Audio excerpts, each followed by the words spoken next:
Le futur. Dans l'inconscient collectif, il représente l'avenir d'une espèce humaine qui aurait été à la hauteur du défi qu'il représentait. Où l'humain se serait augmenté artificiellement avec des machines, serait épaulé par les intelligences artificielles et aurait commencé à conquérir les étoiles, s'installant bien plus loin que notre système solaire.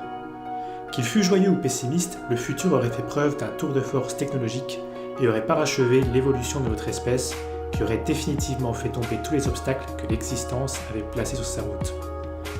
Le futur aurait dépassé la fiction et tué une bonne partie de son imaginaire, mais ça aurait été un bien mince prix à payer pour que l'être humain, dans son inventivité sans limite, goûte à l'éternité. Will live forever. So- Digital immortality. Yeah, so immortal consciousness is sort of the ultimate narcissism. That's right. I mean, why not live forever? I Yeah. mean, why do we have to die, right? Ce futur-là, j'y ai cru très longtemps. Mais le futur, qui m'est toujours apparu si clair, est devenu comme une autoroute sombre la nuit. Nous sommes en territoire inconnu, écrivant l'histoire à chacun de nos pas. Car cette certitude a été ébranlée récemment.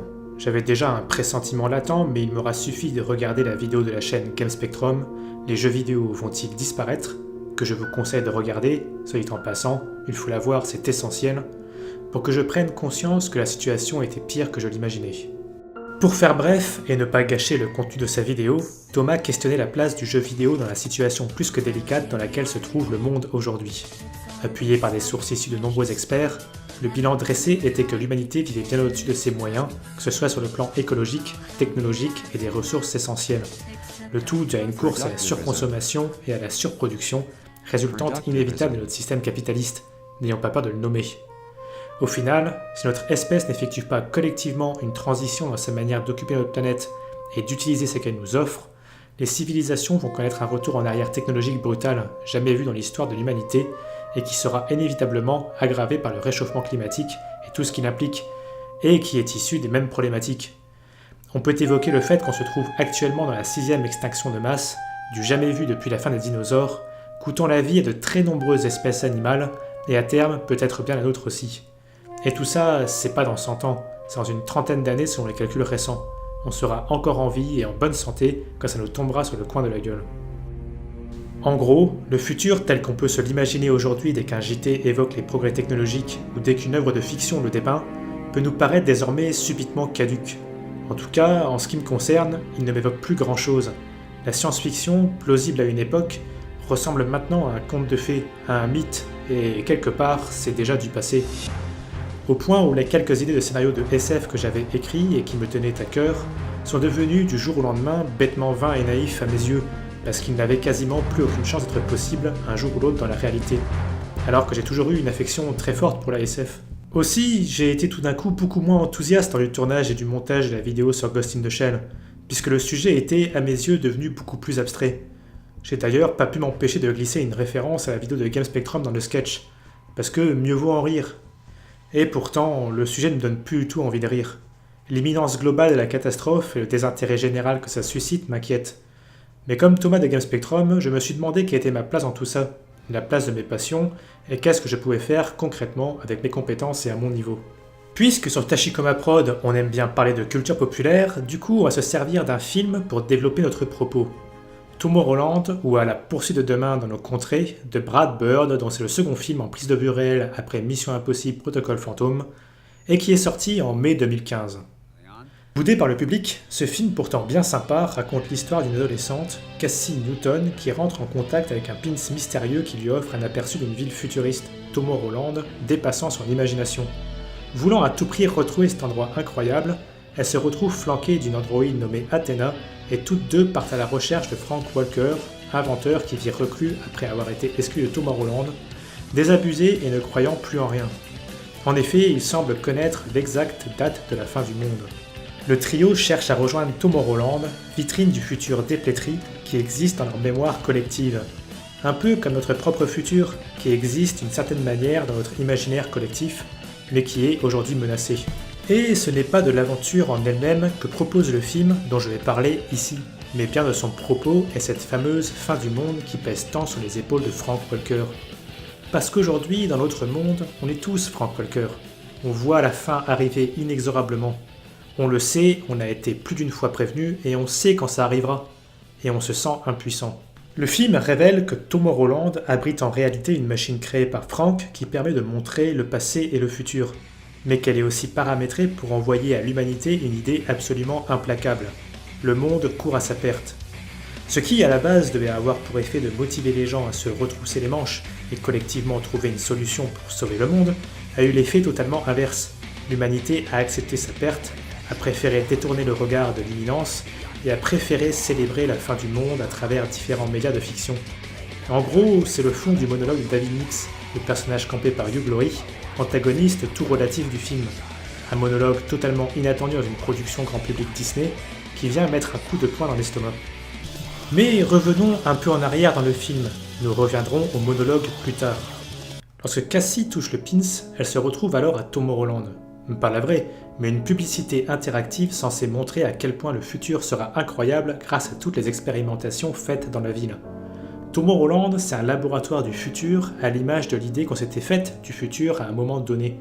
C'est pourquoi l'avenir vu par Cassie ou Frank lorsqu'il était enfant voit cohabiter des inventions ultra-modernes ou des designs qu'on croirait sortis des dessinateurs des années 50-60.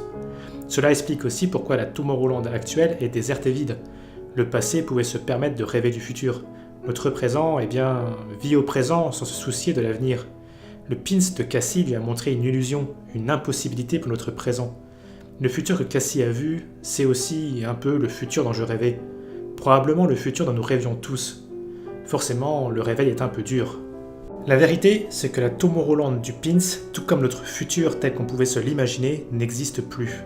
Nos ressources ne nous permettront pas les merveilles présentées dans le pins, et la véritable Tomorrowland dans le film n'est plus que l'ombre d'elle-même, uniquement constituée de bâtiments grisâtres qui ne tranchent pas avec ce que nous construisons dans notre monde réel.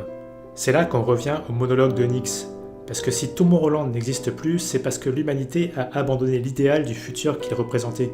Ce fléau touche Nix lui-même d'ailleurs, parce que si son monologue n'est qu'une grosse vérité déversée à la tête du spectateur, c'est aussi un énorme hypocrite qui a, lui aussi, laissé tomber en prenant possession de Tomorrowland et en la fermant au reste du monde. Mais bref, on pourrait se dire que ce monologue accuse un peu trop l'humanité entière, là où l'état dans lequel on se trouve actuellement est la résultante d'un système tenu par une poignée de gens, les fameux 1%, qui se gavent en surexploitant tout ce qui était nécessaire à notre évolution en tant que civilisation. Le film serait alors en train de culpabiliser la personne lambda et la tiendrait comme tout autant responsable du désastre que ceux qui le manufacturent vraiment. Un peu comme lorsqu'on invite les gens à acheter des produits sans huile de palme pour faire un effort contre la déforestation, alors qu'il faudrait mieux militer pour que les grosses corporations, ou le système qui le permet, n'exploitent plus les jungles pour produire cette fameuse huile. Et pourtant, trop souvent j'entends autour de moi les gens me dire de ne pas trop me prendre la tête, ou de faire avec, parce que de toute manière, qu'est-ce qu'on peut y faire lorsque je leur parle de mes nouvelles craintes quant à l'avenir.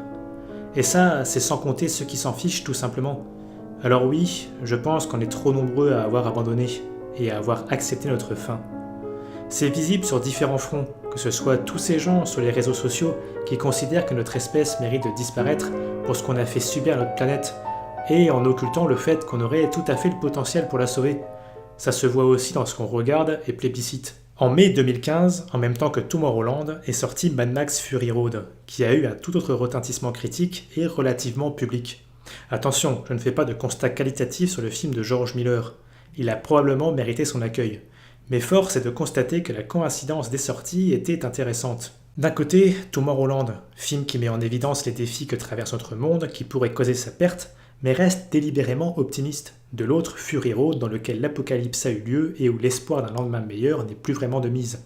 L'un a été boudé et l'autre plébiscité.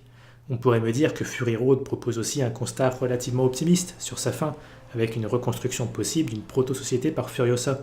Mais bon, le monde est quand même très mal en point, et les ressources nécessaires à une survie durable ne sont pas là. Alors que dans Tomorrowland, le propos optimiste vient avant la fin du monde. Pour Brad Bird et Damon Lindelof, il y a encore un espoir. C'est d'ailleurs assez rare pour être mentionné. Le cinéma qui traite de la fin du monde en le présentant comme un état de fait ne laisse rarement place à l'espoir avant la catastrophe, ni ne laisse entendre aux spectateurs qu'il y a peut-être un moyen d'empêcher la chute. Encore moins si le salut peut venir des spectateurs eux-mêmes. Le sort du monde est soit en général laissé entre les mains de héros providentiels. Pourrions-nous y voir une explication du succès pérenne des films de super-héros qui nous rassurerait parce qu'on se serait senti impuissant face à notre monde? Soit il est tout simplement acté, inévitable. On pourrait penser à des films catastrophes, genre Le Jour d'après, mais on peut prendre un exemple plus récent et plus en phase avec une certaine idée du futur, Blade Runner 2049. Ici, et depuis le premier opus en 1982, on nous présente un futur plus si lointain où le monde s'est ultra technologisé, mais où les écosystèmes se sont effondrés, le climat s'est déréglé et où la Terre est finalement en total déclin. Les hommes suffisamment riches pour se le permettre se sont barrés dans l'espace depuis longtemps. Dans Blade Runner 2049, dont l'époque de l'action se situe peu ou prou aux alentours de notre propre ultimatum, cette fin du monde est visible dans les détails, comme le fait qu'il neige alors que le film se déroule en juin. En gros, dans la saga Blade Runner, ce futur dystopique nous apparaissait imaginaire et très marqué esthétiquement, pour au final ressembler à notre propre véritable futur. La différence, c'est qu'on n'aura probablement pas l'occasion de fuir parmi les étoiles pour chercher un nouveau départ. Pour en revenir aux super-héros, on se retrouve alors avec un film comme le dernier Avengers, Infinity War, qui aborde cette question, à l'échelle de l'univers, excusez du peu. Le méchant du film, Thanos, part du principe que les ressources de l'univers sont limitées et s'épuisent. Ce constat vous rappelle quelque chose ? Et que sa seule solution est d'éradiquer la moitié des êtres vivants de l'univers pour rétablir l'équilibre. Si le constat de Thanos se tient, les méthodes sont discutables. Car au final, ce ne serait qu'une solution temporaire, l'évolution démographique terrestre au cours du XXe et XXIe siècle étant énorme sur peu de temps, ce n'est pas difficile de s'imaginer que ça s'applique aussi au reste de l'univers, et que le problème de surpopulation et donc de surconsommation se posera de nouveau tôt ou tard. Mais surtout, c'est faire payer à un très grand nombre d'innocents les conséquences d'un système qu'on leur impose sans alternative, plutôt que s'attaquer à ce propre système, du moins en ce qui concerne la Terre. Finalement, Thanos, en bon tyran, tel nos chères élites, nomme le problème, mais s'attaque à ceux qui le subissent plutôt qu'à ceux qui le créent. Mais pour eux, aborder la question dans l'autre sens nécessiterait une introspection. En guise d'ajout a posteriori, bien après que le reste de la vidéo soit écrite, on peut aussi vous conseiller de jeter un coup d'œil à la vidéo de Novacorp sur le roman La fille automate, œuvre qui a priori imagine un monde où l'épuisement des ressources et les catastrophes naturelles ont fait disparaître la technologie et où l'enjeu se situe sur l'agroalimentaire. Dans Tomorrowland, Cassie essaie d'empêcher le démantèlement d'une rampe de lancement de la NASA, comme si la conquête spatiale n'était déjà plus à l'ordre du jour, un peu comme dans Interstellar, un futur probable pour nous aussi. Une partie du film se déroule dans une boutique dédiée à la pop culture des années 80-90, composée particulièrement d'œuvres de SF, comme si le futur, vu par le passé, était rassurant étant donné la manière dont il se profile. Mais la boutique est aussi un lieu de menace, comme si le film disait que ça ne servait à rien de se consoler dans une manière d'imaginer le futur, que c'est un piège, et qu'à force de s'imaginer la possibilité d'un futur, on avait oublié de s'en assurer un. Le film ne veut pas que l'on renie cet imaginaire du futur venant de la culture populaire. Il en est d'ailleurs l'héritier, mais il nous invite à nous en nourrir pour aller de l'avant. Enfin, bref, dans un tel paysage cinématographique, Tomorrowland remonte les manches et dit qu'il y a encore un espoir face à cette fatalité, et que ça ne dépend que de nous. Pourtant, si c'est évidemment le message qui veut être passé dans le film, je ne peux plus m'empêcher de voir la fin du film de manière douce amère. Ce qui pouvait passer pour une sorte de pub Groupama pour construire l'avenir ensemble, assénant le message du film d'un coup de marteau dont il n'avait pas forcément besoin, vu qu'il était assez limpide jusqu'ici, devient alors quelque chose de plus ambigu pour moi. Des rêveurs peuvent encore s'organiser pour sauver le futur, certes, mais est-ce que ce sera suffisant ? Est-ce que ça fera le poids contre le capitalisme ? N'est-ce pas déjà trop tard ? Dans le film, l'apocalypse était imminent. Pour nous, ça va chier en les ventilos dans une trentaine d'années, et cela progressivement. Et 30 ans, ça me paraît être une échéance bien limitée. Et au final, ceux qui ont critiqué cette dernière scène pour sa lourdeur moralisatrice, est-ce qu'ils ne se sont tout simplement pas sentis un peu mal ? Entre le monologue et ça, il y avait matière à réfléchir sur notre place dans la catastrophe qui se profile. Notons enfin que les personnages principaux cherchent à faire une différence en commettant coup sur coup des actes de défiance envers l'ordre établi, celui qui précipite aveuglément le monde vers sa chute, à l'image de la ville de Tomorrowland reflétant notre propre perception du futur selon le contexte historique. La caractérisation des personnages semble nous dire que les clés de l'avenir ne se trouvent pas dans la conformisation au moule, mais bien dans la nécessité de proposer autre chose, n'en déplaise au pouvoir en place. Certains auront, au contraire de moi-même dans cette vidéo, rapproché Tomorrowland à la pensée objectiviste d'Ayn Rand, ainsi qu'une certaine célébration de l'individualisme. En effet, on pourrait penser que le film nous dit au premier abord que le futur est bâti par des gens exceptionnels, qui avaient les capacités de le réaliser. Une élite donc dont le peuple serait de facto exclu. Pourtant, lorsque Cassie exprime son refus du fatalisme, lorsque le pourcentage de cette certitude de la machine fluctue, ce n'est pas à 50% qu'elle descend, mais juste de quelques centièmes. Cassie a un rôle à jouer dans l'avenir du monde, mais ce chiffre nous dit aussi que 99% des gens ont aussi leur rôle à jouer, que ça reste une cause commune. Il n'y a donc pas de célébration de l'aide providentielle, ça fait d'ailleurs partie du monologue de Nix, mettant en évidence la méfiance envers les politiques et les industriels. Ce n'est pas à une poignée de gens élus par le destin de sauver le monde. En revanche, une poignée de gens peuvent inspirer le reste à agir. C'est comme ça que j'interprète le film de Brad Bird. De plus, toutes les avancées créées pour l'humanité à Tomorrowland ne sont jamais réalisées dans l'optique d'être commercialisées, exploitées pour l'argent, du moins pas explicitement. Difficile d'y voir alors une apologie du capitalisme. Je vois de toute manière mal Brad Bird et Damon Lindelof être suffisamment stupides pour exposer un point de vue lucide, à travers leurs personnages positifs comme antagonistiques, sur l'avenir de notre monde et dans un même temps défendre en sous-texte l'idéologie qui a conduit à notre situation actuelle. Non, je pense que le propos du film, c'est que chacun d'entre nous est une force de changement, mais qu'individuellement nous sommes qu'un pourcentage dans un grand tout qui ne fonctionne que si nous agissons ensemble, s'inspirant réciproquement pour œuvrer à une cause commune. En gros, c'est pas en étant chacun des colibris crachant quelques gouttes d'eau sur un incendie qu'on va réussir quoi que ce soit, si vous voyez ce que je veux dire. Bref, Tomorrowland n'a pas été assez vu. Regardez-le, faites-vous votre avis. Il ne propose pas de solution et ce n'est pas son but, mais il fait un constat véridique sur le monde de demain et a le mérite d'inviter les gens à ne pas perdre espoir et à se regrouper pour trouver, justement, cette fameuse solution. Et en plus, c'est un bon petit film d'aventure ingénieux et maîtrisé par Brad Bird. Au final, on peut tout autant tirer la même conclusion que celle de l'auteur Norman Spinrad à l'occasion de son intervention dans la vidéo « La SF a-t-elle échoué ?» du fossoyeur de film. Encore une vidéo à regarder d'ailleurs. Everything was destroyed, or we made it. It's up to this century to decide what happens in the next million years. Tomorrowland nous prouve qu'on est conscient du problème et qu'on peut en parler, mais que tout n'est pas perdu. La solution se trouve probablement en nous, et pas en ceux qui nous dirigent. Il faut juste que le message soit entendu par le plus grand nombre, et contrairement à l'humanité du film, qu'on ne se sente pas accablé par l'apocalypse, mais qu'on se sente prêt à relever ce défi, le dernier peut-être, ensemble. Aujourd'hui, nous sommes tous Sarah Connor, nous connaissons avec quasi-certitude le futur, il nous accable et nous terrifie. Nous devons être résolus à nous battre pour qu'il en soit différemment.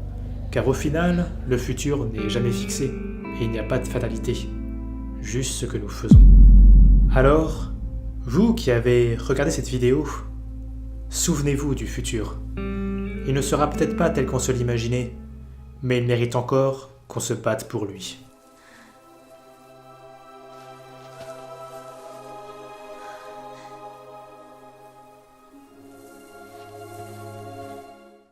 We need to pass the torch and let our children read our messy and sad history by its light. We have all the magic of the digital age to do that with. The human race will probably come to an end sometime, and new species may rule over this planet. Earth may not be forever, but we still have the responsibility to leave what traces of life we can. Building the future and keeping the past alive are one and the same thing.